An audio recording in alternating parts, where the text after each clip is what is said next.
जी वर्दा, अगर हम बात करें फैट कैविटी की, जैसे हम बात करते हैं, जी। तो बड़ा गोश्त चूंकि जरूरी भी है। अगर हम 70% फीमेल्स की बात करें तो वो कहती हैं हमें स्मेल आती है गोश्त की, और इसी वजह से पूरी दुनिया में तकरीबन 70% जो फीमेल्स हैं वो आयरन डेफिशिएंट, और मेल में वो डेफिशिएंसी कम होती है क्योंकि वो इस तरह का मटन बीफ वगैरह ज्यादा खाते हैं। आपके नजदीक ईद उल अजहा का जो गोश्त होता है, ये किस मुकदार में खाना चाहिए और किस तरतीब से खाना चाहिए? अच्छा देखिए, गोश्त की बात की जाए तो उसमें बड़ी वैरायटी होती है। अक्सर औकात बीफ, मटन, ऊंट का गोश्त भी अब कहीं ना कहीं कुर्बानी का घर में आ ही जाता है।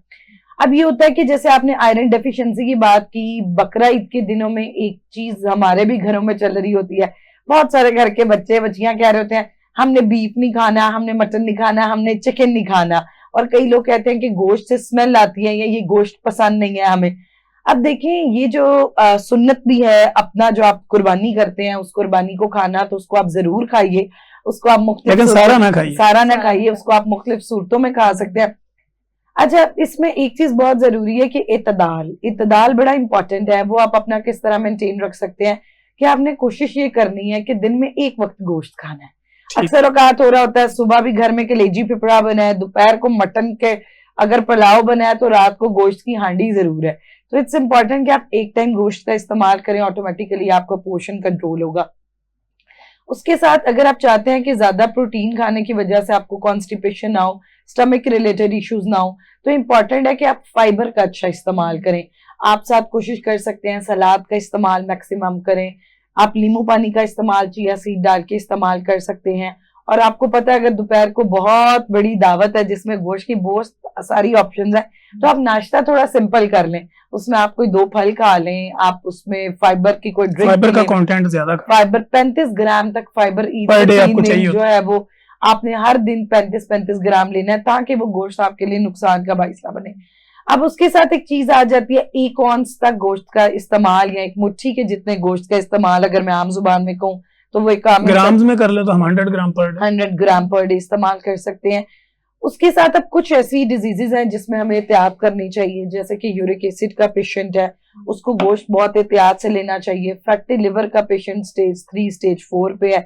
सीकेडी किडनी क्रॉनिक डिजीजेस का पेशेंट है। तो इन कुछ बीमारियों में आपको गोश्त की मिकदार का ख्याल रखना है।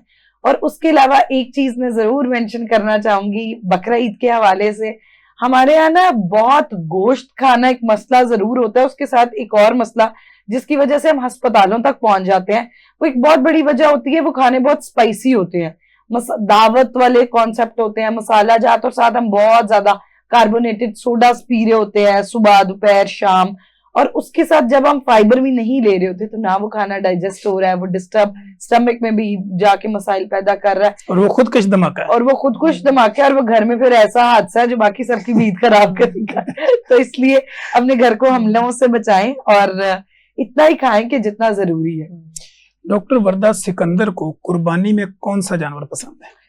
मुझे अगर कुर्बानी में सबसे ज्यादा पसंद जो है वो ऑब्वियसली मटन का गोश्त मुझे बहुत पसंद है। और अल्हम्दुलिल्लाह it's been like 4th year of my life के जिसमें मैं अपनी जो है वो अपने इनकम से जरूर कुर्बानी देती हूँ। और उसमें मैंने इस साल भी बिल्कुल बकरा ही जैसे दिया। और उसमें एक गोश्त मुझे बहुत ज्यादा पसंद है, पुट का गोश्त। उसमें बहुत मशहूर सॉन्ग्स भी हैं, but it's very soft and tender, तो वो गोश्त मुझे बहुत पसंद है।